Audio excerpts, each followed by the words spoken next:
Come on, come on, come on, come on into the room. Come on to the room. This is the Damien Jones podcast. I'm your host, Damien Jones. Let's talk about this presidential debate. Let's recap it really quickly. It's actually still going on right now. So if you're watching this on Twitter, share it, tweet, whatever. You can subscribe on YouTube as well. Hit the CashApp as well. But let's kind of talk about. Come on into the room. Share this out. This is live. It's a 2-hour debate. It ain't worth 2 hours of watching. I'm not going to stay up all night and look at this. So leave your comments down in the chat, whatever have you. Share this out. But let's talk about this presidential debate. This is the Damien Jones podcast. I'm your host, Damien Jones. The best conversation in America. Who are you supporting? Are you supporting Biden? Are you supporting Trump? What are your top issues? Is it immigration? Is it the economy? Is it Roe v. Wade? Is it women's rights? What is it? Is it racism? Is it decency? Is it this quote unquote democracy thing? What is it? What is it? Did you vote for Biden last time? You disappointed and you're ready to vote for him this time? What is it? You'll vote for Trump rather. What is it? Right? Trump's numbers amongst black voters is skyrocketing right now. We're 5 months away. And it seems like Biden is losing support. Let's talk about this debate and what we've seen. We've been waiting for months, for a year. I mean, listen, we've been waiting almost 4 years for this rematch. A rematch for the ages.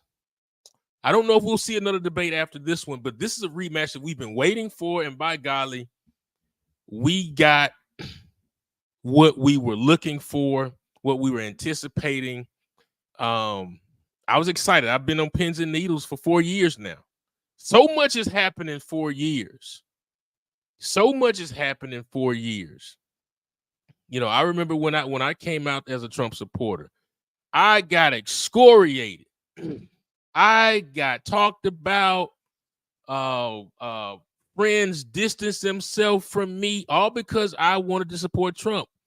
You know, shaming and all this. You're an idiot. You're a bigot. All this kind of stuff. But look where we are now. 4 years later, the tide has turned. But let's talk about this debate.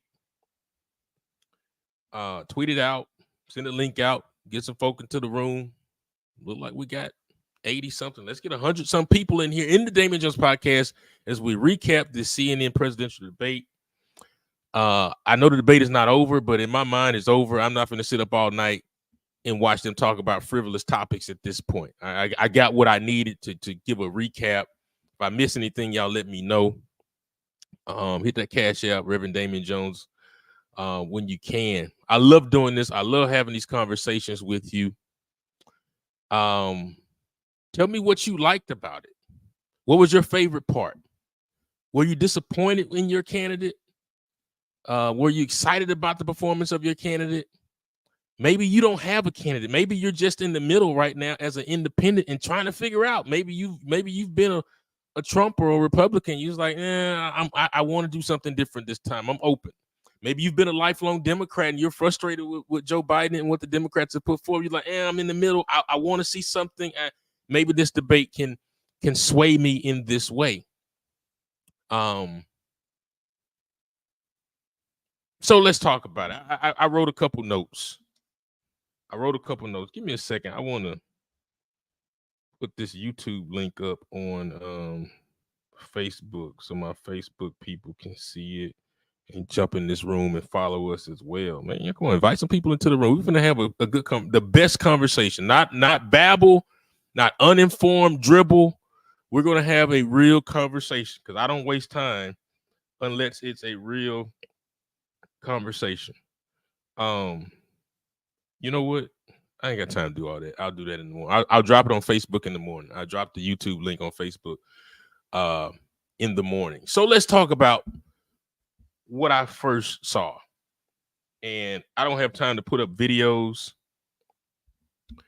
right now about what happened on Twitter. I just don't have time, but I see folks coming into the room. Thank you so much, everybody that's listening. So I was telling people all today about just make a simple comparison. That's all you got to do. Just make a simple comparison. Y'all hear me on here? Yeah, okay. All right, cool. Just make a simple comparison of the two candidates. Don't bring policy into the conversation yet. Don't bring platform into the conversation yet. Don't bring any of that stuff. Don't bring felonies into the conversation or Hunter. Don't bring none of that into the conversation. Let's look at aesthetics. Aesthetics mean how something looks, the look of something. And I told folks, I say, hey, just compare the two guys. Put them in a picture beside one another. And you tell me who looks better for the country.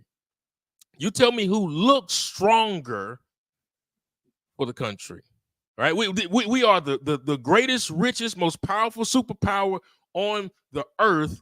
And therefore, our leader needs to have a straightened up, strong back, be able to look whatever in the eye, shoulders up, and speak boldly and speak with conviction about what this country is going to do. And when you look at those two guys, you tell me which one shows you strength on a global level, and then which one shows you we can slap over this person on the global level. You tell me. I'm going to ask you that question. I'm not going to answer it for you. You answer that question yourself, right? And so as the debate started, Joe Biden walked out first. And I'm sitting there, I'm laying on the couch, and I'm like, okay, let me check this thing out. And he walks out, and I guess his mic is hot or whatever. He's mumbling. He's fumbling, he's babbling as he's walking to the lectern. I'm talking about Joe Biden. He looks, as we've seen him look the last several years, he looks lost. He doesn't know where he's walking, right? I'm not going to even introduce whether he was hopped up on drugs, the way he talked about black folks in the crime bills. I'm not going to talk about that. But he was lost. He was mumbling and fumbling. And I said, wow, the Biden staff has got to be sweating bullets and stressed out, waiting on the glitch or the many glitches that are going to happen. But it didn't start well. So he walks out. And he looks like old grandpa that's about 2 years from hospice. And then Trump comes out strong, with vitality, with confidence, with swag, and walks to the. I mean, we're talking about something as simple as walking to a lectern, taking 20 steps. So it boils down to who can take 20 steps and walk to a lectern. You answer that question. All right, okay. I won't stay there. All right, let me move on to my notes. And they go into their. Let me pull up my notes here. All right, cool. So the first note I made, it said, and I'm just writing this from an objective standpoint. Biden looks bad. Biden looks bad. You go on X right now and look down the timeline. A lot of people said it. Biden. I mean, we out of the gate. Biden looks bad. Imagine going on a first date, and I mean, you've never seen the person before. Maybe you have some pictures. You know how y'all be putting all these filters on these pictures on social media. Anyways, you meet them in person, and they're underwhelming. And you're like, I don't even know if I want to sit down and eat with this person. Let me find some type of family emergency to get out of here. Biden looked bad, people. And I think you can agree with me. And then when they asked the first question to Biden, not only did he look bad, he sounded bad. He sounded horrible. Watch this. He sounded hoarse. You could barely understand him. So now he's lost and he's babbling in a very what's the word I'm looking for? I won't say unintelligible because I don't want to make it seem like he's stupid, but I couldn't make out what he was saying. So he's whispering under his breath on a nationally broadcast station. Millions on top of millions are watching, and everybody picked up their remote and turned it up and saying, hey, let me turn this up. Is he whispering? I can't hear him. I can't hear the guy that wants to be reelected to lead this free nation. Then when Trump gets an opportunity to answer the question, he speaks boldly. We can hear what he's saying. We can understand what he's saying. Whether we agree with him or not, we can at base level understand what it is that he's saying. And so Biden is babbling, but Trump, on the other hand, is strong and coherent. I mean, it's sad, people, that we are now at these basic requirements. I just want my president to be strong and coherent and to be able to walk. Wait, I saw this one tweet. I loved it. I want a president that can finish sentences. Come on, talk back to me if you can. I want a president that can finish sentences. Is that too much to ask for, my friends? Make sure you subscribe. If you're watching on YouTube, subscribe right now. Like the broadcast. If you're on X, retweet it, like it, share it, whatever. Hit the Cash App as well. But at the basic level, I just want somebody that's coherent. And Trump showed that even before they got deep into different platform positions. And I tell people this. Watch this. Listen to me on this. I know that I know what I'm talking about when it comes to this. Have you ever seen a fat person being elected to office? Think about it. Have you ever seen a fat person? And I'm not shaming fat people, but I'm calling it what it is. Have you ever seen a fat person elected to office? I can only think of one, and that was Chris Christie. And in that New York, New Jersey area, a lot of those guys look like Chris Christie. Jerry Nadler as well. A lot of those guys in that area, they eat a lot of pizza and sandwiches and salami, and they're built like that. So that's normal. But for the most part, people elect people who look good. You look nice. A lot of folks don't vote based on platform. They don't have time to go on the web, try to find a website and read platform positions. And even if they do find it and read it, they don't understand it. So people vote a lot of times on the look of a person. Do they look handsome? As a man, are you tall and handsome? How do you look with your family? Are you clean cut? Do you have a nice set of hair? Do your clothes fit you well? Do you have nice teeth? Do you smile well? Does your breath smell decent? These are the things that people vote on. Barack Obama, he didn't have any platform points, but he looked good. His family looked good. Elected him, right? Think about all the black male politicians that get elected across the country. Ain't worth a damn, but they look good. Look good with family, nice haircut. Look good in a suit. Let's elect them, right? My point is, what we saw, not even getting into the deeper points, I think we all can agree that Trump looked good. He looked better when you compare the two, right? So let me move into. I try to write good notes. God bless you, everybody that's watching. Hope this is helpful to you. So one of the first things that I love, that Trump came out swinging. He came out swinging, and I told somebody this in a space earlier today. If I was Trump, I wouldn't say a word. I would just sit there and let Joe Biden talk, and people would see how bad this is. But I'll go on from that. Trump came out swinging, and he immediately, and I love it, he hit him on the Afghanistan pullout. Many of you have forgotten about this Afghanistan pullout. We have short memories, but if you remember, Trump had already set up the pullout before when he was in office, and all Biden had to do was follow the instructions. They decided to do something different, and they botched the pullout out of Afghanistan, and several American soldiers were killed. I would agree with Trump when he says that it was one of the most embarrassing military moments in our country.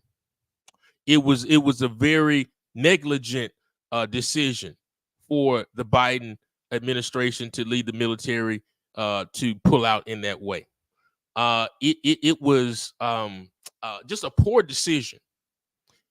And when you talk about protecting troops, when you talk about national security, when you talk about not leaving behind weapons to a country that could use it against you, it was a complete and total disaster. And Trump came out swinging and hit him right there in the ribs when it comes to a national pride and protecting our soldiers. I'm a military vet. I know many vets. And if you want to come out and establish a tone in a debate, start talking about the troops. And Trump hit him on that, and Biden really had no response to that. He really had no response to that because he screwed up. It's clear the American people agree that he screwed up on that.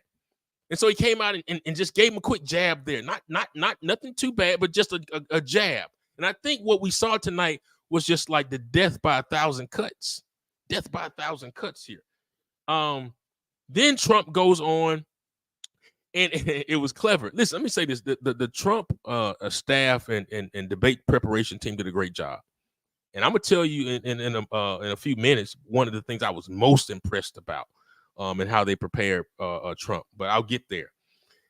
Then he came out and he dropped a quick little piece of shade about illegal immigration. I think the question was still about the economy or Afghanistan or something, and Trump just slid in illegal immigration. And I think his highlighted points that he wanted to keep banging on was Afghanistan, was illegal immigration all throughout the night, and somewhere subtly talk about his incoherence. And we saw that. If you think about the themes of what Trump did, he banged him on national security, he banged him on Afghanistan, he banged him on illegal immigration, lifted up examples of that, and then banged him quietly on his vitality and his lack of coherence, right?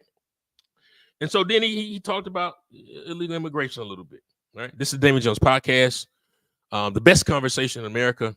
Appreciate you listening. We're just recapping this CNN presidential debate. Let me just say this: CNN tried their best to I won't say rig, because they couldn't rig this debate. 2020, they hid Biden in his basement, didn't let him out because he couldn't be around people, because he couldn't function. They never knew what he was going to say, right? Reports are coming out that Michelle Obama doesn't want to campaign for him because she's ashamed of everything that he and his family has done.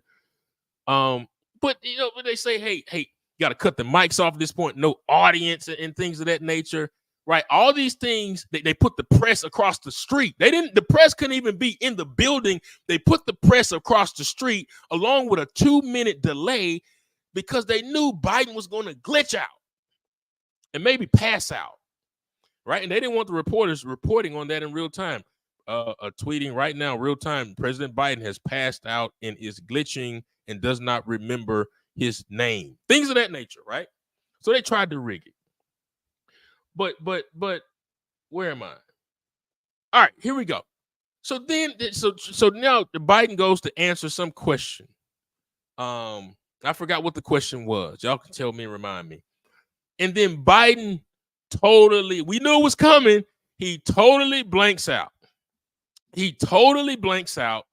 I was waiting on it. This was probably, I kid you not, this was probably like 7 minutes into the debate. This wasn't late in the conversation. The old man is tired. He has fresh drugs in his system, allegedly. He has a cup of coffee he just drank. He just started. He should remember the initial lines, and he blanks out, and he says something along the lines of, we beat Medicare. At that point, Jake Tapper jumps in and saves him. And I said, oh, here we go. Like, what do you mean we beat Medicare? What are you talking about, old guy? Is this the president of the United States of America? Right? Land of the free, home of the brave?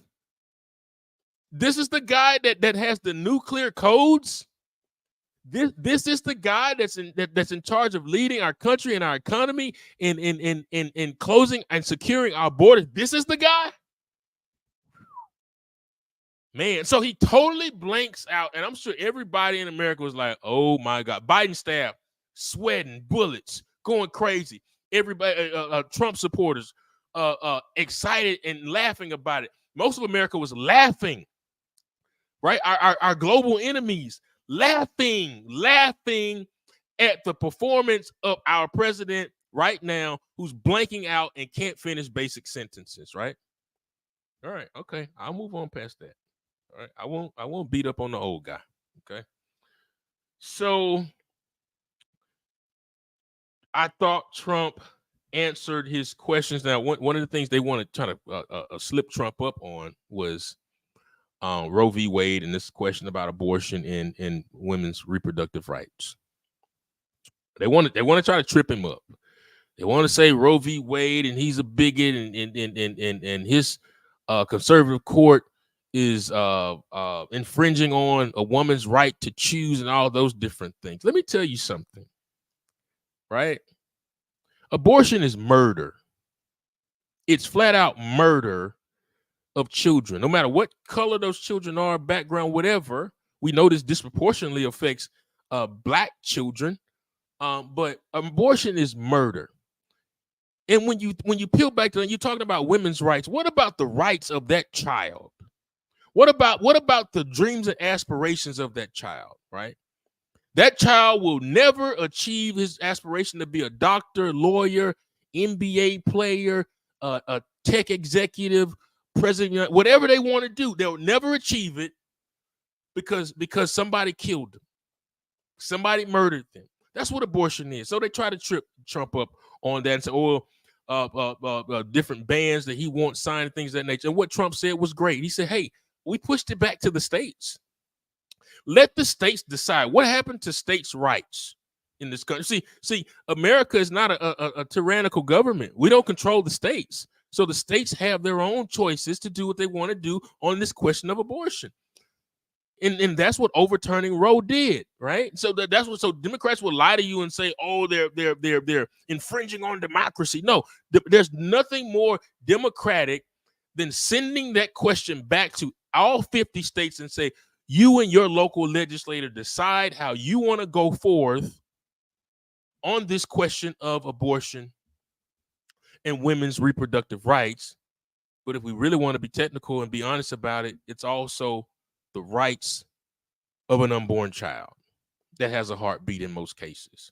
So I thought Trump was really strong on that, and they couldn't kind of get him hung up on that. But it's hard. It's hard to hang him up when you're debating against a vegetable. When you're debating against do you know anybody that's ever lost a debate debating against a vegetable? Right now, if I sit here and debate, like right now, I'm drinking Body Armor Tropical Punch. Okay, I love these. Shout out to Kobe, one of the greats. If I debate this bottle of Body Armor, who do you think would win? Who do you think would win if I debate this bottle of Body Armor? I hope you have enough confidence in me to say that that I would win. I believe in myself that I would win, right? And so here we are, President Trump debating against essentially a bottle of Body Armor. He's debating against a vegetable. He's debating against canned green peas. That's what Biden showed up as, a can of green peas, bumbling and stumbling and fumbling, and in no way showed that he can lead the most powerful country on the earth.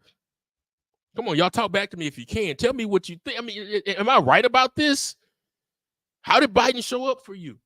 How did Trump show up? How did it look? How did they answer these couple of questions? And so then I heard Biden say this. And here's one of the more ridiculous statements that I heard. I'm listening intently. I'm listening closely. I made notes, people. Okay, make sure you subscribe if you're watching on YouTube. Follow me on X. Like, share, hit the Cash App as well. Biden said, when they kind of were talking about immigration, he said the Border Patrol endorsed me. Come on, watch this. Let me say that again. Joe Biden said the Border Patrol endorsed him. I don't know if anybody else heard that. I heard it. I know what I heard. Right? We can go back and watch it again. Now, the Border Patrol is a federal department under the federal government. So how can a federal department under the purview and direction of the president of the United States endorse the president of the United States? That would mean the FBI could endorse Joe Biden. That would mean the Department of Education could endorse Joe Biden. That would mean the HUD department could endorse Joe Biden as well. That's not legal. So how on earth would the Border Patrol endorse you? What are you talking about? I mean, you're talking about the department where you choose who leads it. So that means you would just tell the director, hey, can you put out a statement and endorse me? If that was actually legal, but again, he doesn't know what he's talking about. He doesn't know where he is. I know y'all heard that. Okay. Biden continued through his comments coddling immigrants.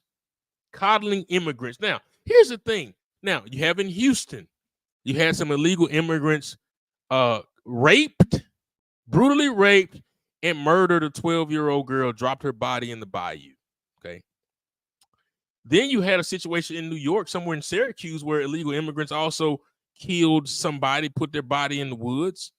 And I could go on and on and on and on. But even given those horrific situations of illegal immigrants who Biden has invited to come over in the millions, he continues to coddle them and act like this is not an issue. Is the safety of the American people, is that important to you, Mr. Biden? Or is bringing in all of these illegal immigrants, again, illegal, not legal, illegal immigrants, more important to you so they can ravage our cities, ravage our neighborhoods, bring possible diseases, attack our children? Does that not matter to you? Or are you looking for some type of way to finagle some type of extra votes? It's clear who is taking serious the security and the safety of the 300 million Americans in this country. It is clear, painstakingly clear. Stevie Wonder could see it, right? Donna Goodall, I'm legally blind, could see it as well. I mean, I don't know what you have to do when we talk about this illegal immigration. Let me be clear on my position here. I don't have a big issue about legal immigration. If you want to come to this country, go through the proper steps. Get your paperwork, green cards, whatever that process is, and follow the proper steps before you come into this esteemed country. But just jump in the line, jump in the fence. Oh, come all ye faithful. Oh, I'm like come out of the prisons, come out of the slums, come out of the ghettos. Bring your worst people. Oh, I don't like living where I want to come to America, right? Just come on and then sap the resources of the tax-paying citizens that are already here. We have homeless people on the street, homeless veterans on the street, people living below the poverty level on the street, looking for some type of relief. But all those resources are going to people that aren't citizens in this country, and Joe Biden and Kamala Harris are inviting them here as though it is a family reunion.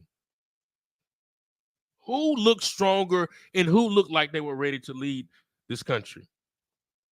I love that Trump said that he will have the Ukraine question solved. Even he said when I'm elected, before I take office, he will have the Ukraine conflict resolved, stopped, put aside, and stop us from wasting billions and trillions of dollars in another country.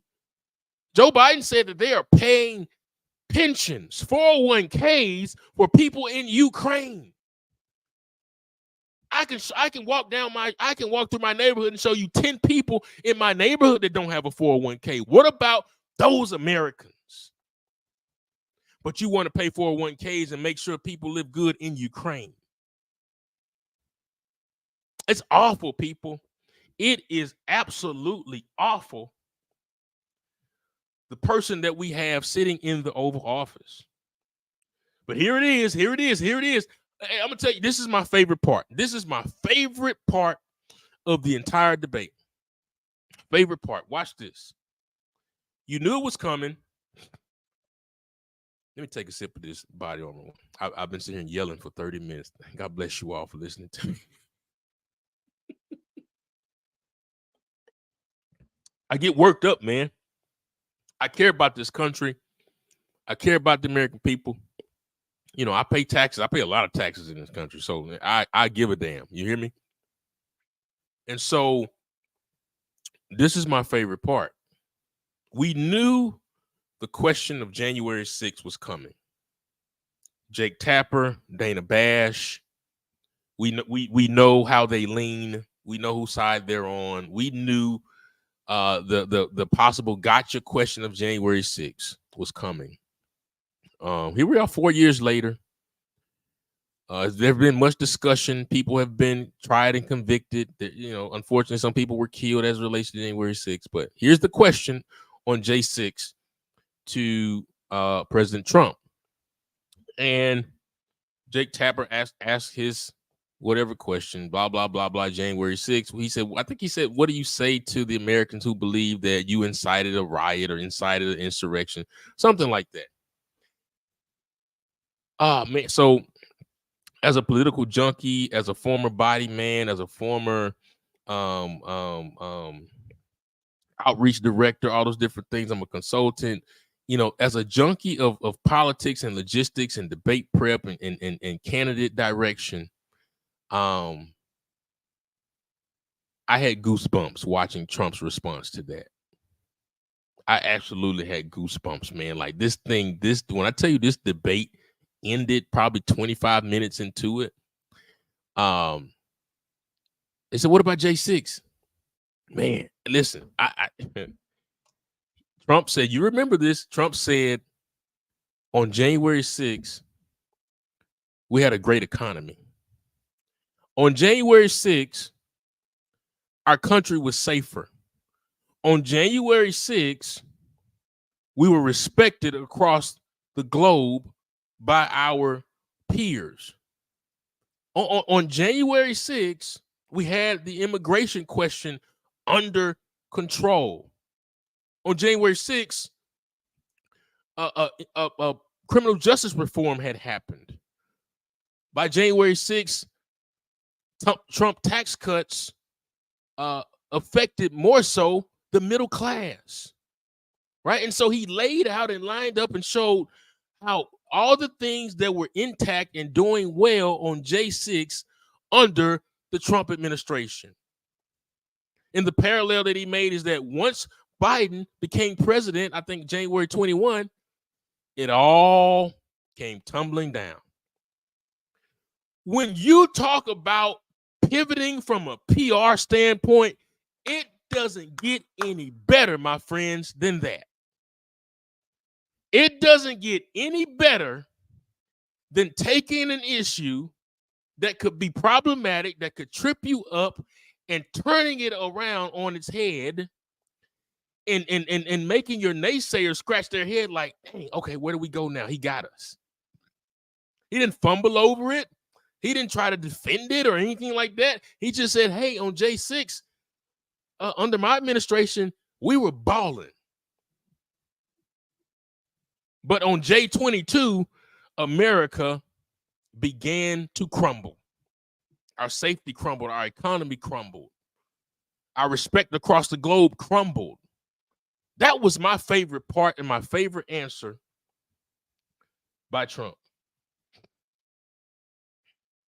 Trump also hit him on the felonies. He talked about Hunter. I think he had to walk a fine line as to how to bring Hunter into the conversation. But I think he finally did once Biden began to call him a convicted criminal. Here's the thing about this convicted criminal thing, man.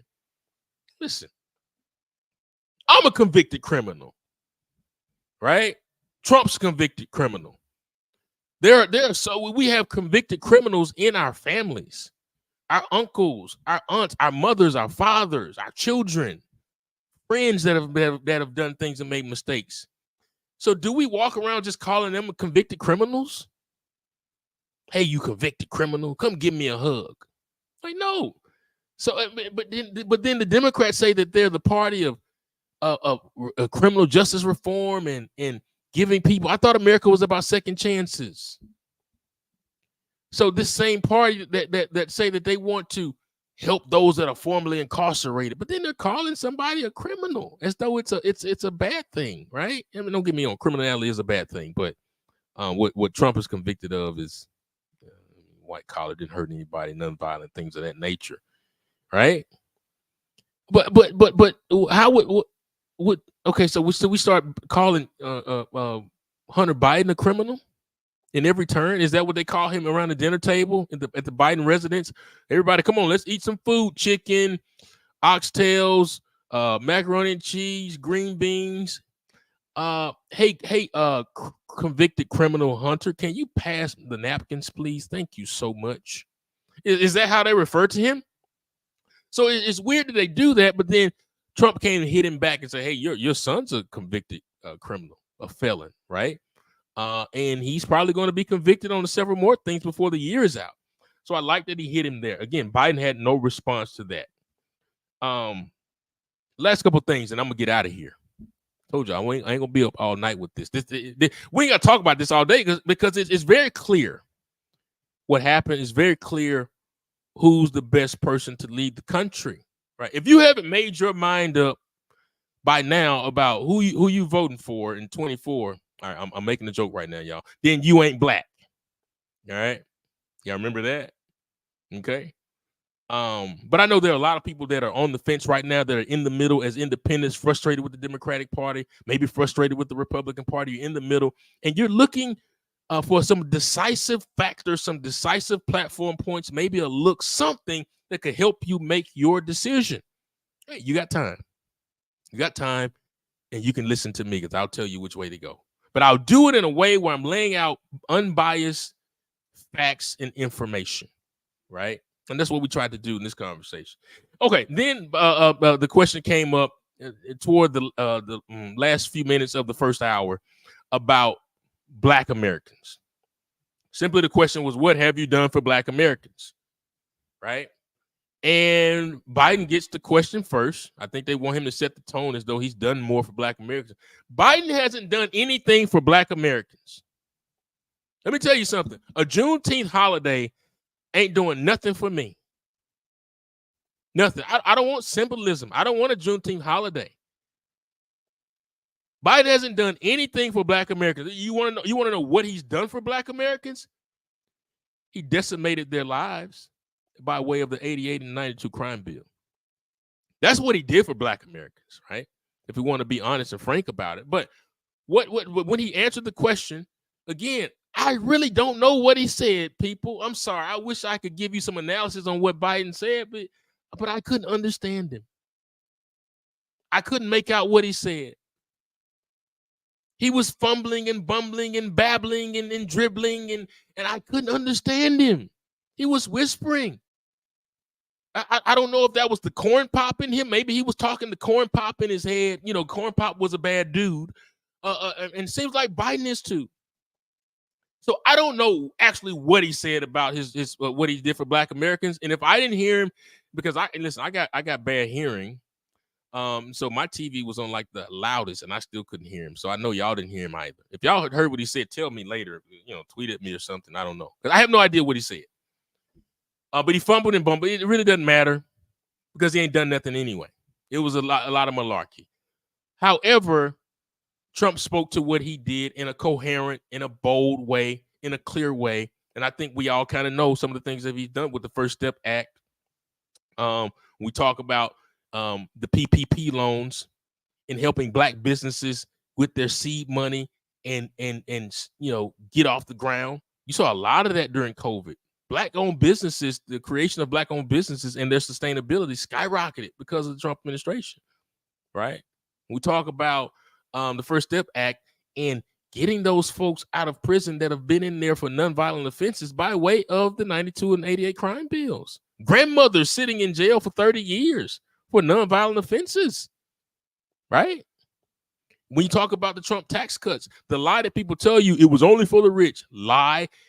Research will show you that it affected the middle class more than the rich. Who's in the middle class, black folk? Come on, talk back to me if you can. And so Trump was open and strong and coherent about where he stands. Listen, you make the distinction. You saw it tonight. You saw Joe Biden. You saw Donald Trump. The match that we have been waiting for. This is like, for those of you that watch WWE, this is like Cody Rhodes and Roman Reigns finally getting back together to fight again. Right? This is like The Rock and Steve Austin, right? The match we've been waiting for. Make sure you subscribe right now if you're watching on YouTube.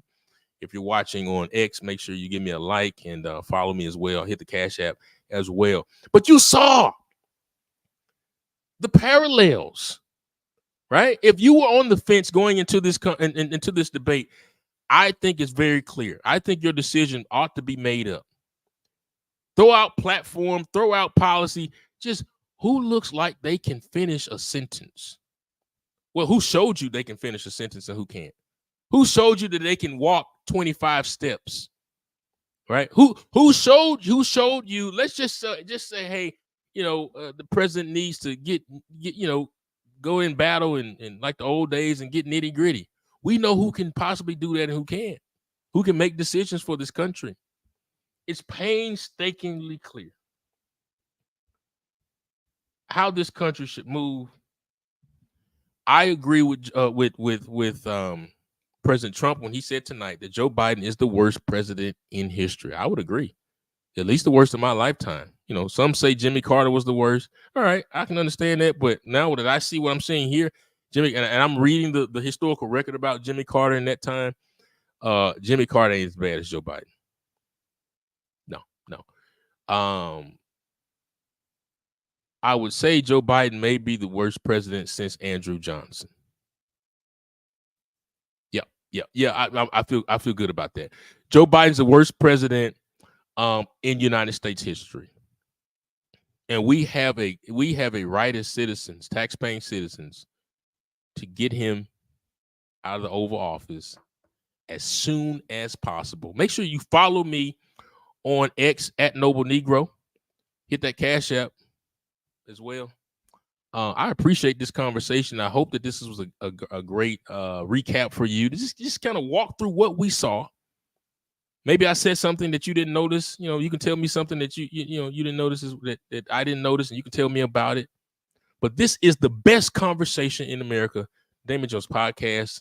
I'm your lovely host, Damien Jones. Until next time, thank you so much. Make sure you follow me and all that other kind of stuff. This is the Damien Jones Podcast.